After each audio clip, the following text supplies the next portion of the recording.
चलिए, आप लोगों को खुला सवाल का मौका दिया जाता है, लेकिन उससे उसी बीच में कुछ बोलना चाहता हूँ।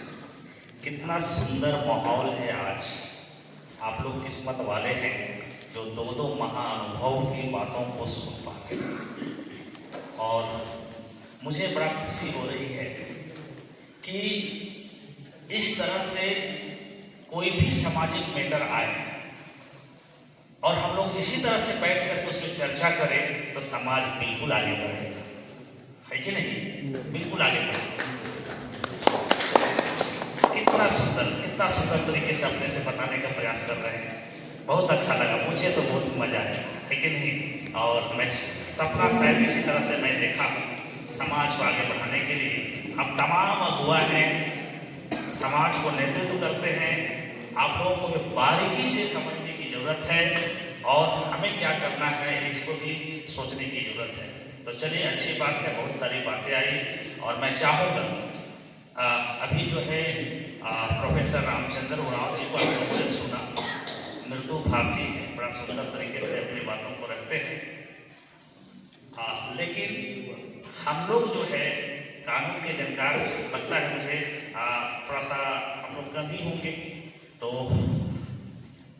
इस तरह से अभी विक्टर मालगोदा और हमारे प्रभाकर बुजुर्ग भी सुने बहुत सारी चीज़ों को। सबसे पहले उनको मौका हम लोग देना चाहेंगे कि कहीं कहीं कुछ पॉइंट्स ऐसा आया, क्योंकि हम लोग सबको सीखना है, समझ लीजिए, हम सबों को सीखना है, समझना है।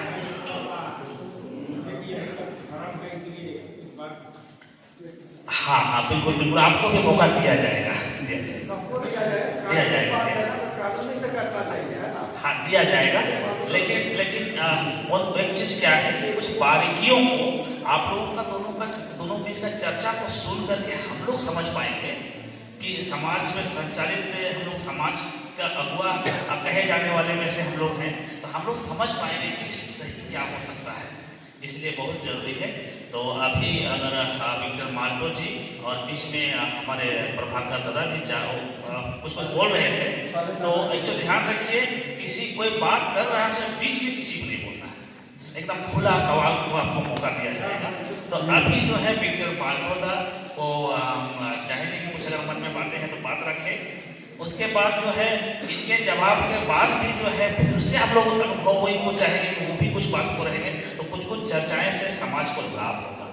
और फिर आप लोग का ऑडियंस का भी, आप लोग पब्लिक का भी सवाल आप बना के रखें। बेहतरीन समय है, इस रात के समय में बहुत कुछ लेकर के जाना है हम लोग। चलिए ठीक है, मैं इतने ही बातों को बोल करके पुनः जो है विक्टर मालगोदा के लिए मैं माइक देता हूँ और हमारे माइक संचालन कर रहे प्रवक्ता महोदय से आग्रह होगा कि सवाल सबका लेना है, लेकिन सवाल सबका लेना है। तो चलिए, धन्यवाद। शांत हो जाए थोड़ा सा, बाबा जी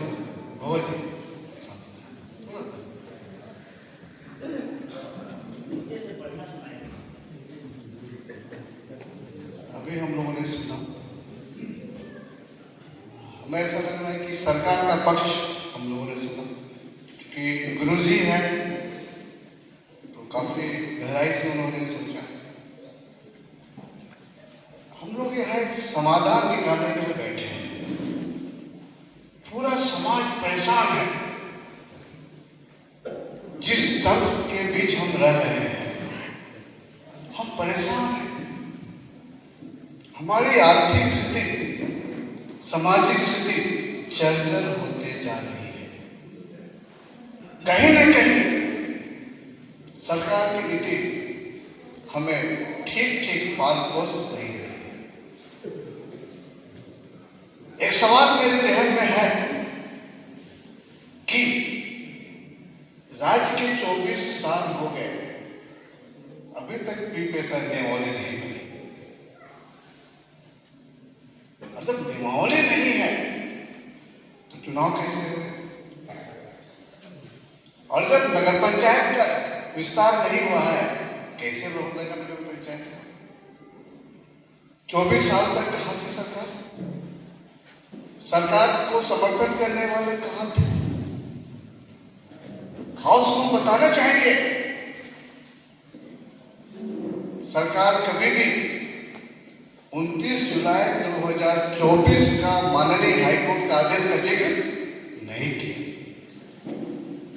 24 दिसंबर को जब पेशा दिवस मनाया जा रहा था, उस दिन भी 29 जुलाई 2024 का जजमेंट को सरकार ने छुपाया। कारण क्या है? उस आदेश में बहुत ही महत्वपूर्ण बात है। हम ध्यान आकृष्ट करना चाहेंगे आप सबों का। मेरे पास सरकार की जो नियमावली है उसका 20 कॉपी में बनवा कर लाया हूं। आप पढ़िए इसको। इसमें पी पेशा अधिनियम के तमाम प्रावधानों को हटा दिया गया है और वैसे प्रावधानों को लाया गया है जो सामान्य पंचायत राज व्यवस्था में नहीं थे। तो पी पेशा के नाम से आप ग्राम पंचायत दे रहे हो, क्या समाज उसको स्वीकार करेगा? सोचिए, आपको निर्णय लेना। मैं एक कॉपी आपको दे दूंगा। इस सरकार के नियमावली में, प्रारूप में, टेम्पोररी नियमावली में कहीं भी पी पेशा का जिक्र नहीं है। क्यों हम स्वीकार करेंगे इसको? जबकि जब टीआरआई में ये नियमावली बनाई गई थी, इस नियमावली को हम लोगों ने खारिज किया था। खारिज करने के बाद सरकार को भी जमा दिया, माननीय हाईकोर्ट को भी जमा दिया। तब ऑर्डर आया है 29 जुलाई को। 29 जुलाई की ऑर्डर का चर्चा नहीं करती सरकार। उसमें कहा है कि झारखंड पंचायत राज अधिनियम 2001 वह संसदीय अधिनियम 1996 के संगत नहीं है। वो ऑर्डर भी हम आपके लिए लाए हैं। ये भी 20 कॉपी है। इसको आप पढ़िए, अंग्रेजी में पढ़िए। इसका मतलब माननीय हाईकोर्ट ने कह दिया कि झारखंड पंचायत राज अधिनियम 2001 यह पी पेशा का संगत नहीं है। सरकार 2023 का नियम ला रही है। 23 साल क्या किया हम लोग? सोचिए, 15 नवंबर 2000 से लेकर के 2024-25 हो गए ना। 25 साल कैसे संचालित हुआ अनुसूचित क्षेत्र? और जब नियमावली ही नहीं है सरकार के पास, तो सरकार हाईकोर्ट सुप्रीम कोर्ट में क्या बहस की भाई? सवाल है ना हाउस से? जवाब देगा अभी। सरकार का जो पक्ष रखा है जवाब देगा अभी, है ना? आराम से हाउस है ना। हेलो, बीच में नहीं बोलेंगे। मैं अन्यथा आपको बर्खास्त किया जाएगा मीटिंग से। हाउस है ना। बीच में कोई भी नहीं बोलेंगे। हाउस है। यह सभी गणमान्य लोग बैठे हैं। हाउस है। सब ठीक है, लेकिन बीच में किसी तरह का बात नहीं बोला, नोट करके लिखेंगे। बीच में किसी तरह का बात नहीं बोलेंगे, नहीं तो किसी को दोबारा मौका नहीं दूंगा, दोबारा बोलेंगे। हम लोग समाधान का हिस्सा बनेंगे। अगर हम समाधान का हिस्सा नहीं बनते हैं तो हम स्वयं समस्या हैं। तो सवाल है आपके सामने, जब माननीय हाईकोर्ट ने कह दिया कि झारखंड पंचायत राज अधिनियम 2001 संसदीय अधिनियम पेशा 1996 के अनुरूप नहीं है, तो सरकार फिर क्यों झारखंड पंचायत अधिनियम 2001 की चर्चा करती है? ये आदेश कॉपी आपके लिए है। तीसरी बात कि ग्राम सभा की चर्चा नहीं होती है। ग्राम सभा का डिफिनेशन 3 तरह का है। यह बताना इसलिए मैं जरूरी समझ रहा हूं कि सरकार किस तरह से हमें ठगने का प्रयास कर रही है। पहला ग्राम सभा है संविधान के भाग 9 के अनुच्छेद 243A। यह ग्राम सभा ग्राम पंचायत के अधीन काम करेगा और राज्य के नियम से चलेगा, संसद के नियम से नहीं चलेगा। तो हमें संसद से ग्राम सभा चाहिए ना। राज्य का ग्राम सभा अभी के पंचायत नियमावली में सरकार हमें थोप रही है। जो राज्य के कानून से चलेगा उसमें ग्राम पंचायत का ग्राम सभा हमें नहीं चाहिए, नहीं हमें ग्राम पंचायत। दूसरा ग्राम सभा है फॉरेस्ट राइट एक्ट 2006 का ग्राम सभा, जिसकी धारा 2(6) यानी 2G में वहां ग्राम सभा का डिफिनेशन है, परिभाषा है। वो कहता है कि भूमिहीनों को पट्टा देने के लिए जब युवाओं की बैठक होगी 18 वर्ष से, जिनके नाम उस गांव के वोटर लिस्ट में है, जब भूमिहीनों को पट्टा देने के लिए बैठक बुलाई जाएगी, वो ग्राम सभा कहलाएगा। तो हम तो जमीन मालिक है ना, कि आप ग्राम सभा को दोगे फॉरेस्ट एक्ट का नहीं चलेगा, क्योंकि वहां अनुसूचित जनजाति के साथ वैसे भी लोग बैठेंगे जो पिछले 75 सालों से वन क्षेत्र में निवास कर रहे हैं। तो 75 साल से रहने वालों को आप भूमिहीन मानोगे, पट्टा दोगे? आप दुश्मनों को पट्टा देकर बैठाओगे जंगल में? इसलिए फॉरेस्ट राइट का ग्राम सभा भी हमें ठगने के लिए है। आज कुछ एनजीओ फॉरेस्ट एक्ट का ग्राम सभा लागू करके हम आदिवासियों का जमीन का मालिकाना दूसरे राज्य के लोगों को, दूसरे देश के लोगों को दे रहा है। ये दोनों ग्राम सभा का जिक्र ही अभी पंचायत राज कानून में है। और पीपेसा का ग्राम सभा जो संसदीय अधिनियम में हमें दिया है, जिसमें 7 शक्तियां हैं, वो सरकार हमें नहीं दे रही है और हमें ठगने का काम कर रही है। हमें 7 अधिकार चाहिए। अभी बात आई, खूब ध्यान से सुनिए इसको, 11th schedule and 12th schedule. ये बात आई हाउस में कि पंचायत का मामला राज्य सरकार के अधिकार क्षेत्र में है, तो अभी संसद क्यों बनाया पीपेसा? सोचिए, 11 शेड्यूल में जो भी बातें जो आई थी अभी थोड़ी देर पहले, 11 अनुसूची में 29 विषय है, राज्य सरकार कानून बनाएगी। 12वें शेड्यूल में नगर पालिका पर कानून बनाएगी। हमारे पास 29 सब्जेक्ट नहीं चाहिए, हमारे पास जो 7 सब्जेक्ट है ना, वो ग्राम सभा को चाहिए। और यही 7 सब्जेक्ट ग्राम सभा का भी कोई हाईकोर्ट में चर्चा नहीं हुई है। 7 ग्राम सभा की शक्ति हमें चाहिए और वो 7 ग्राम सभा की शक्ति ही जिला के स्तर पर स्वशासित जिला परिषद को प्राप्त है। और तब नगर पालिका का विस्तार आज तक नहीं हुआ है, सरकार इस पर बात नहीं करती है। जब नगर पंचायत का विस्तार ही नहीं हुआ है, कैसे लोहरदगा में नगर पंचायत हो गया, कैसे रांची नगर निगम हो गया? तो उस अवैध नगर पंचायत का हम विरोध नहीं करते हैं, बल्कि हम ये मांग करते हैं कि तुम यहाँ नगर पंचायत बना दो। क्या ये बुद्धिमानी है?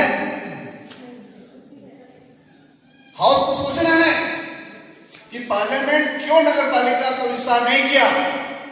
इसलिए नहीं किया, हमारा सीएनटी एक्ट बचा रहे, एसपीटी एक्ट बचा रहे, विल्किंसन रूल बचा रहे, और हमारा जो परंपरागत स्वशासन व्यवस्था है वो बचा रहे।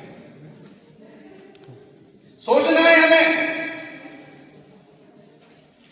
तो 11th शेड्यूल और 12th शेड्यूल की बात हमें जरूरत नहीं है। पीपेसा के जो ग्राम सभा को अधिकार है, 7 शक्ति, वही हमारे लिए सब्जेक्ट है। उसी से हमारा जल का जमीन बचेगा। फिर हमारा सवाल है कि आज तक सरकार ने नियमावली नहीं बनाई, तो फिर बहस क्या की हाईकोर्ट सुप्रीम कोर्ट में? सोचिए ना इस बात को, किस विषय को लेकर सरकार बहस की। और जिस राकेश कुमार की बात करती है सरकार ना, वो राकेश कुमार का केस नहीं है, बल्कि government of India versus Rakesh Kumar का केस है। थोड़ा परेशानी लगे, जब आरक्षण के प्रावधान खत्म कर दिया हाईकोर्ट ने, तब गवर्नमेंट ऑफ इंडिया हाईकोर्ट से सुप्रीम कोर्ट गई और उस कानून में, उस ऑर्डर में पी पेशा कानून को माननीय सुप्रीम कोर्ट ने वैध ठहराया और पी पेशा के 2300 प्रावधान उस जजमेंट में लिख दिया। मेरे पास है, हम देंगे आपको, जितनी बार बोल रहा हूं तमाम कागज दूंगा, बहुत जल्द आप लोगों को राज्य बुलाएंगे हम लोग। तो जब सुप्रीम कोर्ट ने पी पेशा के 2300 प्रावधान को लिख दिया, तो राज्य सरकार क्यों भाग रही है? अगर हम लोगों ने केस नहीं किया होता, आज सरकार आपसे पूछने नहीं आती कि नियमावली हम बनाएंगे। 3 बार चुनाव करा दी, 2 बार नगर पंचायत चुनाव करा दी, 3 बार सरकार आपसे पूछी। आज सरकार क्यों डर गई है? हम लोगों ने कंटेम्प्ट केस फाइल किया है, अवमानना याचिका फाइल किया है सरकार के 6 अधिकारियों के खिलाफ, सरकार के खिलाफ। तुम बनाओ, नहीं तो जेल जाने के लिए तैयार रहो। कानून है ना, कानून का राज है, हमें सरकार से लड़ाई नहीं है, हमें पूरा संविधान नहीं चाहिए। संविधान को भाग चाहिए जहां 5वीं अनुसूची लिखा है और जहां से हमें पी पेशा कानून मिला है, हमें वही जगह चाहिए। पूरा दवा दुकान हमें नहीं चाहिए, बस वही दवा चाहिए जिससे हमारा पारंपरिक स्वास्थ्य व्यवस्था बचेगा, हमारे बच्चों को नौकरी मिलेगी, हमारे महिला, हमारी बच्चियां सुरक्षित रहेगी। समय नहीं है, सरकार के बहकाव में नहीं आना है। सरकार इसलिए आपको बुला रही है, खाना खिला रही है कि मामला हाईकोर्ट में पड़ा है। अब बुद्धिजीवी लोग खड़ा है कि हम नहीं माफ करेंगे। बिना नियमावली कैसे आपने चुनाव कराया? ये नियमावली सरकार का आपको दे दिया जाएगा। कहीं भी पी पेशा के प्रावधान लागू नहीं है, तो नहीं है तो क्यों स्वीकार करेंगे? हमें समाज की बात करनी है ना, हम सरकार के पास क्यों रखेंगे? समाज के सामने हमें समाज को बचाना है, समाज का आर्थिक उन्नति ले जाना है। आज 42% गरीबी है हमारे पास, और 5 साल चुनाव हो जाएगा ना पंचायत, फिर हमारे बच्चे कटोरे लेकर खड़े रहेंगे। आज महिलाएं चौक में खड़ी हो गई है ना, बिरसा चौक में, प्रयागराज चौक में महिलाएं खड़ी रहती है, और 5 साल रहेगा ना पंचायत नगर पालिका, कटोरा पकड़ेंगे और हमारे शहीद की आत्मा रोएगी कि तुम्हें अवसर मिला, तुमने अवसर को खो दिया। और असंवैधानिक व्यवस्था, जब पंचायत व्यवस्था नगर पालिका पर रोक है, हम क्यों दया करेंगे? क्यों दया करेंगे? हम दया नहीं करेंगे। और ये पी पेशा कानून ने डॉक्टर बीडी शर्मा, बंदी बाबा आदरणीय बंदी राव जी ने और भूपेंद्र सिंह जी ने लिखा है। पी पेशा कानून, आदरणीय बीडी शर्मा से हमारी बात होती थी, उनका किताब हमारे पास है, उसमें लिखा हुआ है कि स्वशासी जिला परिषद बनाई जाए। गुड़िया कमेटी ने रिकमेंड किया है कि एक कमेटी बनाई जाए, और संसद ने कमेटी बनाया और वही कमेटी ने हमें पी पेशा कानून दिया। और बीडी शर्मा की किताब मेरे पास है, उसमें लिखा हुआ है कि हाँ स्वशासी जिला परिषद। अब बात अलग है कि हम लोग नौकरी पेशा वाले लोग कहां से लाखों लाख रुपए लाएंगे? नौकरी छोड़कर कितना कोर्ट अटेंड करेंगे? कोलकाता से आकर हम कोर्ट अटेंड करते थे, बॉम्बे से आकर कोर्ट अटेंड करते थे, केरल त्रिवेंद्रम से आकर कोर्ट अटेंड करते थे, नौकरी छोड़कर बच्चों को छोड़कर आते थे, तब ये ऑर्डर लाया गया। और आज अगर इस ऑर्डर को नहीं समझेंगे, सम्मान नहीं देंगे, कल को हम सबों की जवाबदेही है आज समाज को बचाना। माननीय हाईकोर्ट का जो आदेश आया है ये हम दे देंगे आपको, 20 कॉपी है, आप बंटवारा कीजिएगा। और गवर्नमेंट ऑफ इंडिया की चिट्ठी आई है जनजाति मंत्रालय का, इसमें राज्य सरकार को हिदायत है कि माननीय हाईकोर्ट का जो आदेश आया है 29 जुलाई 2024 को, इसके अनुरूप आप नियमावली बनाओ। आज सरकार फिर से बना है ना, तो ये तमाम पेपर्स आपको दे देते हैं, आप निर्णय लीजिए। फिर हम कहेंगे कि अनुसूचित क्षेत्रों पर पंचायत राज व्यवस्था और नगर पालिका व्यवस्था में संवैधानिक रोक है, इसे हम कतई होने नहीं देंगे। पीपीएसआ अधिनियम है, उसमें जो 7 शक्तियां हैं ग्राम सभा की, परंपरागत ग्राम सभा की, आप आदिवासी नाम दे दीजिए। ये 7 अधिकार हमें चाहिए और वही अधिकार जिला स्तर पर हमें चाहिए, स्वशासी जिला परिषद के नाम से, वही नगर निगम के काम को देखेगा। यही व्यवस्था हमारे यहाँ है, तब प्रशासन और नियंत्रण चलेगा। अनुसूचित क्षेत्र में कतई पंचायत और नगर पालिका नहीं हो सकता है, यह संविधान का आदेश है और यह संविधान में संशोधन होने के बाद लाया गया है। जिस अनुच्छेद 40 का बात हुआ था अभी, उसी 40 का संशोधन होने के लिए, राज्यपाल का अधिकार का संशोधन होने के लिए ही पीपीएसआ कानून को लाया गया ना। पीपीएसआ कानून को राज्य नहीं बदल सकते हैं, माननीय राज्यपाल महोदय भी नहीं बदल सकते हैं। और इसमें लिखा हुआ है कि जो 23 प्रावधान है उसमें किसी भी तरह का फेरबदल करने की सीमा 1 साल है। 1 साल के बाद जो व्यवस्था लागू हो गई है राज्य सरकार खत्म कर सकती है। जरूरत है हमें सजग रहने की, जरूरत है हमें राजनीतिक सीमा से बाहर आने की, जरूरत है हमें धार्मिक सीमा से बाहर आने की।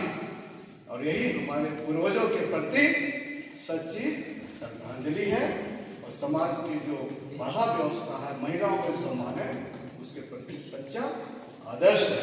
हम क्षमा चाहेंगे, मैं थोड़ा सा जोर से बोल देता हूँ, इसलिए कि आधी जिंदगी हमारी हाईकोर्ट सुप्रीम कोर्ट में ही बीती है और मैं अपने जीवन का 80% कमाई इसी आंदोलन में लगा है। हमारे पीछे हमारे बड़े भाई एलएम राव जी बैठे हुए हैं, इनसे भी मैं 70,000 रुपया लिया था, आज तक मैं नहीं लौटा सका।